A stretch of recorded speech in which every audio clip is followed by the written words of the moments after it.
حلقة أخرى جديدة من ريو درايف. معي وجه الفنون القتالية المختلطة في المغرب، واحد من القطبين الشهيرين طبعا، الأخوة زعيتر أبو بكر. مرحبا بك. حياك الله. السلام عليكم ورحمة الله وبركاته. كيف الأحوال؟ والله الحمد لله. احنا قصتك قصة سندريلا، المفروض تحول لها فيلم. في وقت من الأوقات مدرسة المشاغبين كانت موجودة في ألمانيا، وتحولت إلى المغرب وصرت قريب جدا من جلالة الملك. أريد أعرف كيف وصلتوا من سندريلا وصلتوا هناك. سبحان الله. أول حاجة احنا سندريلا ما بنعرفها، بس احنا الحمد لله رجال ربنا الوالد تاعنا الحمد لله بفضل الله عز وجل. المهم كل ابن آدم خطاء وخير الخطاءون التوابون، وهذا كله يرجع لفضل الله عز وجل. أن الله عز وجل أكرمنا، والحمد لله أن احنا لما خلقنا وتربينا على الأصول المغربية والتقاليد كنا نعرف أن لنا ملك نحبه ونطيعه بعد الله عز وجل، وهذا هو الحمد لله، وقربنا الله عز وجل إليه، والحمد لله نحمد الله ونشكره. هو الرياضي الأكبر، وبعد الله ثم بعد الله ثم هو. ما نكون الآن في المكان اللي احنا فيه، لا نحن لا شعبنا لا كل المغاربة، سبحان الله، وبفضل الله يرجع الفضل له انه ساعدنا ووقف معنا وساندنا في هذه الرياضة العظيمة الحمد لله. احنا تكلمت عن والدك تحت الهواء، وقلنا والدك كان موجود معك في النزال الأخير طبعا، بس أنا أشعر أنه علاقتك مع عثمان علاقة قوية مثل بارنتال، احنا تقول الأخ الأكبر بمثابة الأب. علاقتك قوية جدا. هاي طبعا نتكلم قبل 4-5 سنوات قابلت أبو بكر وعثمان في اليو اف سي، وكنا مسوين برنامج سوا، وكانت علاقته بتكلم مع عثمان كان هو القاتل، بس أبو بكر اللي قاعد يأشر له شيء يسوي وشي يقول. سبحان الله. قوة العلاقة، تكلمنا عن القوة الأخوية. والله هذه الحمد لله احنا ربانا الوالد مع بعض، احنا إخوة، احنا 4 أولاد 2 بنات، الحمد لله احنا كبرنا مع بعض من صغرنا، واحنا دائما نروح مع بعض، نسافر مع بعض، نمارس الرياضة مع بعض، كل شيء بنعمله مع بعض، حتى ولو كان عثمان أصغر منا 4 سنين، بس سبحان الله بعد هو كبر بسرعة. احنا سبحان الله ما شاء الله الحمد لله الجيني تاعنا تاع الوالد قوية الحمد لله الجينيتك. بس والله احنا الحمد لله عندنا علاقة قوية جدا. أنا في كثير من الناس بستغرب منهم، رياضيين عندهم إخوة بس بيروح المقابلات واللي بيروح أماكن ما بيكونوا معاهم، ما بيساعدوهم حتى في التدريب حتى في السبارينج. وسبحان الله هذه مرتين، لأن ما كنت مع عثمان في البريبريشن وهو معايا، وسبحان الله عنده دائما حاجة سلبية والله فيري ماتش. حتى ولو احنا بنتدرب نعمل، بس ما كان اخوك معك في البريبريشن في التدريب، ولا لو ما كان معك في الكورنر، سبحان الله. وانا كنت عاوز اروح مع اخوي عثمان لاس فيغاس لما اخر مقابله كان عنده، وسبحان الله ما كتب الله، وكنت والله حزين، وكنت سبحان الله. وانتم بتعرفوا سبحان الله من اعظم الانبياء والرسل هو موسى عليه الصلاه والسلام، لما دعا الله عز وجل لاخو هارون قال اشدد به ازري، هارون اخي اشدد به ازري، لان القوه والسند العظيم هو الاخ. ان الاب اذا مات والله ذهب فؤادك، اذا ماتت الام سبحان الله لا تعوض راح الالوان من عينك، بس الأخ إذا مات لا يعوض أبدا كالأب كالأم. سبحان الله الأخ هو السند العظيم، وهذا والله نعمة من عند الله أن يكون لك أخ تحبه ويساعدك ويساندك. طيب آخر نزال أنت قلت كان فيه سلبية، خسر عثمان، أنت خسرت بس بقرار كل القضاة. أنت كنت فايز بالنزال الأخير، فايز بأول جولة، بس وانا بتمشى معاك قبل اللي ما يعرف، احنا قاعد نمشي كنا على البحر في دبي على الجميره باستضافه اخ ابو بكر، شفت ايدك مورمه، فقاعد تقول لي رياض انا ايدي مكسوره من اول جوله، وكانت في الاصبع الوسطاني، فانت فايز باول جوله وانكسرت ايدك. لاحظت انت حتى لما خسرت، على فكره انت دائما تزعل لما تخسر. النزال قبل الاخير انت زعلان لما خسرت، بس هذا النزال صفقت، يعني كانك انت قلت اوكي انا اعترف اني خسرت، بس انت اول جوله كنت فايز، صح ولا لا؟ انت ما مش اعتراف. شوف والله نقول لك حاجه، احنا كلنا والله انا عشت الان فت 30 سنه، انا والله معك صريح واحكي له، هذه رساله للشباب ولكل الناس، والله هذه رساله والله العلي العظيم. عشنا 30 سنه، يعني الشوط الاول لعبناه والان الشوط الثاني، والله لو كان الفات يقربوني الى الجنه زلف والله لا احزن والله الله عز وجل قال لا تحزنوا ولا تيأسوا على ما فاتكم، والله العلي العظيم ان الله لا يخطئ في حكمه. احنا عاد دربنا، دعينا، عملنا بالاسباب، وانا ما صفقت لانني اعترفت انني اخسر، والله الحمد لله. عجب الرسول صلى الله عليه وسلم قال عجب لامر المسلم، ان اصابه خير شكر وان اصابه الصبر، وهذا شكر الحمد لله، والله العلي العظيم احتسبه عند الله. ولكن اللي بدي اقول لك ان اسبوع قبل الفايت خبيب كان معي، انا واسلام كنا بنتدرب مع بعض، وعندي الفيديو بلوج سبحان الله العلي العظيم، وكسرت الاصبع الصغير، كنت في التدريب وكسرت هذا الاصبع حتى شوف كيف ما بيتحرك، كسرته وراح هذا الاصبع راح لهون، والان قالوا لي لابد اعمل طريقه تاع الحديد جوا، ولكن الحمد لله الله المستعان. كسرته وقلت خير ان شاء الله. عملت التيب، تدربت به الايام، ما عملت به جرابلينج ولا ريسلينج في الايام الاخيره اللي كانت القريبه سبحان الله. وفي الفايت لما كنت اعطاني اللو كيك وضربته ونزل على الارض، وكنت بدي اعمل جراوند باوند وشلطني بالتيك داون في الارض، انا ضربت باليمين، ضربته على الراس، هو لما ضربته الشعر تاعه ما بشوفه، حرك راسه وضربته، وهذا الاصبع ما بستطيع اسكره والسبابه. وسبحان الله لما رجعت للكورنمنت قلت للكوتش تاعي الله اكبر، ماي ارمز هو ما فهمني، انا كنت في الادرينالين وفي الاجواء بدي احكي له ما هان وسبحان الله ما استطعت اسكره، بس الحمد لله اي كونتينيو وذات، والحمد لله. شوف والله انا كيف ما قلت لك ان الله لا يخطئ في حكمه. 3 سنين ما كنت في التدريب كثير، وسبحان الله تدربت، كنت في الحج، لما رجعت من الحج تدربت 7 أسابيع بالضبط للفايت هذا، بالضبط 7 أسابيع.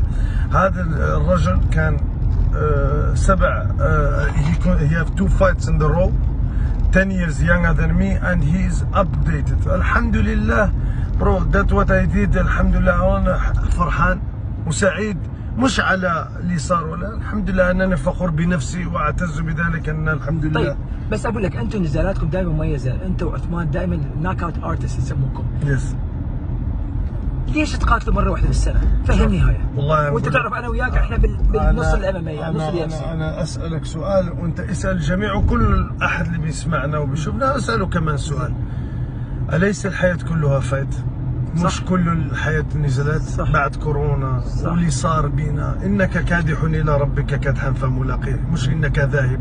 الحياة أب اند داون، طالع ونزول، يوم سعيد، يوم شقاء، يوم ضعيف، يوم قوي، يوم مريض، يوم ديكس. أول حاجة إحنا تعلمنا من الوالد أن الحمد لله نشكر الله على كل حال، وإذا أصبنا شيء بنعمله بنخليه البرايفت، الاشياء الشخصيه الخاصه بنعزلها من اوامر الناس ومن اعين الناس. حتى انت اذا كان عندك امور عائليه زوجيه بنا اولاديه، شوف كل واحد يكافح ويكادح وشوف الامور تاعه مع اولاده مع عائلته مع كل شيء، لا يقسمها مع كل شيء ولا يقولها للببليك. اسف التليفون تاعي ان شاء الله يكون خير الحمد لله. المهم ما بيقسمها مع الناس الببليش. وهذا اللي بدي اقول لك، ان الحمد لله احنا بنستر ما ستر الله عز وجل. والله كان عندي امور شخصيه خلاص ما ضد شخصيه وبدنيه، والله وكم حاجه امتحني فيها الله وابتلاني الله عز وجل. الحمد لله نعلم الابتلاء انه اما مغفره الذنوب ورفع الدرجات، الحمد لله، وهذا هو السبب. ولكن الان اطلع للصحافه واقول لهم لقد كسرت اجري، لقد ابتليت، لقد مرضت، اعاني، والله يا برد هذا امور. طيب انا عندي اريد اكسكلوسيف من عندك. نعم. الكل يعرف اللي صار مع الشنطه، انا اريد اعرف منك شو كان في الشنطه. يا ريت. عثمان بيعرف ايش والله الحقيقه، والله على ما اقول شهيد. والله هذا الولد كان معنا. انا سمعت زعتر كان فيه. لا والله لا احنا عائله زعتر، هذا باول. والله كان فيها بلاي ستيشن 5 طيب. وكان فيها بطاطس بيكوز لان احنا دائما افتر لود كارب بنطبخ الفول بوتيتوس لان فيها كاليوم. والله العلي العظيم وارسلنا الرجل يروح يشتري ويجيبنا بلاي ستيشن، لان اي واحد كان بيعرف ان في كورونا واز لوك داون، وكانوا بيعملونا يعزلونا في الغرفه صغيره 2 بيبل يومين. والله اتس فيري هارد. وكان عندنا والله كان عندنا لاجج and me and عثمان together، وانقلب علينا اليوم. انت بتعرف كيف الوقت هذاك، يعني الصبح بننام والليل بنقوم، لان قلبوا التوقيت لاس فيغاس. وسبحان الله برادة هذاك هو اللي صار. والله الا كان فيه بطاطس وكان فيه هذاك، وانت بتعرف في اول وكل واحد بيخترع، ولكن الحمد لله برادة اول واخترع. وانت بتعرف الناس اللي تكلموا بعدين ارادوا الفتنه وراح، انت بتعرف من الصحافي ولا الصحفيه اللي راحت عندنا لابد تعمل. الحمد لله فبهت الذي كفر، لان فرجينا له السكوت وادبناهم بالنتيجه اللي اتت من بعد، لان احنا كنا في الحق، لان احنا ما خطيناش باي شيء. لو كان شيء عملناه خطا لكان اخويا عثمان ما دخل. صح. اولا ثاني شيء، اذا كان في شيء لايك زي باول واحد، الله بالله عليك انت لما بتدخل اليو اف سي ولا الهوتيل بيفتش واحد شو حقيبتك؟ لا احكي لي برادة، يعني انا بحتاج واحد يجيب لي شيء والله كان فيها بلاي ستيشن وكان فيها برادة بوتيتوس. طيب امتى راح نشوفك نزال ثاني؟ باذن الله عما قريب، هذا سر، ولكن بحكي لك اياه لما بينقطع الكاميرا ان شاء الله باذن الله. لكن because this is very exclusive، لان محبه لهذا الشخص سوف اقضوا حوائجكم بالكتمان. والله because احكي لكم نصيحه من عندي، everybody wish you the best، ولكن when you get it they hate you for that. وهذا سبحان الله the biggest مرض و biggest فيروس اتى بعد كورونا از الحسد. طيب سؤال، سبيكينج عن الانفي والحسد، كيف وصلت لليو اف سي؟ انت عندك مع واحد من احسن الايجنتس والمدراء في العالم علي عبد العزيز، كيف وصلت لليو اف سي؟ والله الحمد لله برادة، كيف انت ما حكيت قبل برادة، كان سندريلا ولا قلت بندريلا ولا بندريلا بالنص، توفيق من الله وبناء توفيق. هذا اول حاجه طبعا كله مكتوب من عند الله عز وجل. لا سبحان الله برو، انا بديت بالرياضه متاخر، يعني مش متاخر في الام ام ا خصوصا. زين. وسبحان الله كان عندي 10 سنين I never lost a fight one time they stop a fight because of cut. ولكن في الحياة I never get beat in the fight only لاس فيغاس لما رحت في كورونا بدون تدريب. أنا كنت في الجراند امباوند الحمد لله، بس دخلت لليو اف سي بعد والله لكمت في كيت شوريس مع باما تشامبيون مع اي سي بي مع سبحان الله بي اف ال وورد سيريس اوف فايتنج، يعني كل الاورجنز في العالم كلمتهم وعرضوا علي اليو اف سي ودخلت الحمد. طيب احنا في عندنا دائما 10 اسئله. نعم. اخر دقيقتين نسال 10 اسئله ما لها علاقه باي شيء، راح اول شيء يجي على راسك. وبصراحه ابو بكر زعيتر. نعم. طيب اول كلمه اللي على راسك. طيب نعم. من هو احسن مقاتل باليو اف سي؟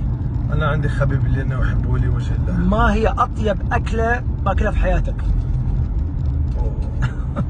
اسئله صعبه. اكله سبحان الله، المهم الاكله المغربيه دائما. الاكله المغربيه والله لك نحب المغرب. طيب في كتاب اسمه ذا الكيمست مكتوب على الكيميائي موجود على المغرب، قريته؟ الكيميائي؟ ايه تعيش كتاب عن قصه تصير احداثها بالمغرب قديمه بتاعت ولد، عمرك قاريها؟ لا ولا مره ما قريتها. طيب ما هي احلى مكان في العالم؟ مكه.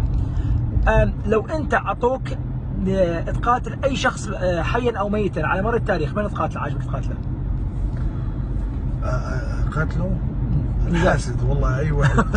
الحاسد الحاقد والله. عندي الليست بلاك ليست عندي موجوده. فيلمك المفضل؟ تاع مارك وولبرغ. اي واحد والله كذا كممثل قاعد تتكلم. ذا شوترز والله اي واتش ذا شوترز. طيب شايف عندك لابس علم فلسطين، ما هو رايك في القضيه بسرعه بجملتين؟ اللهم ارحم موتى المسلمين وفكوا اسراهم، وان شاء الله سوف يحرر البيت المقدس وسوف يرفع راس رايه المسلمين ان شاء الله باذن الله.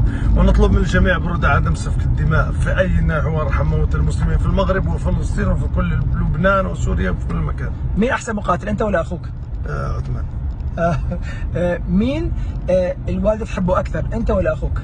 والله اي ثينك انا امي بتحبني اكثر، لان اي شيء اقول ماي مام. مو صحيح، الامهات تحب الصغير، تحب عثمان اكثر. انا اقول لك لا عثمان يوسف تاع ابويا، ولا انا امي بتحبني. طيب انا عمري ما رايح المغرب، شو هو احلى مكان واحد يزوره بالمغرب لو رحت زرته؟ والله برادة المغرب فيه كثير من النواحي، يعني اذا بدك في الشمال بتروح في الصيف، اذا بدك تروح للرباط مدينه عاصميه، ولا بدك لمراكش، اي مدينه حلوه، الى افران فيه ثلج اللي بدك. انا اخوي اسمه حاتم الطائي، اخوي الثاني اسمه عدي الطائي، احنا من عائله كريمه. عائله زعيتر، متى تدعو رياض الطائي للمغرب؟ والله بنعرض عليك على الراس، انت البيت بيتك برادر. حبيبي والله البيت بيتك حبيبي. كان معنا ابو بكر زعيتر، شكرا جزيلا. فري أعزكم الله، بالستاين. بنحبكم، احبكم الله. السلام عليكم المتابعين، وادعوا معنا ان شاء الله.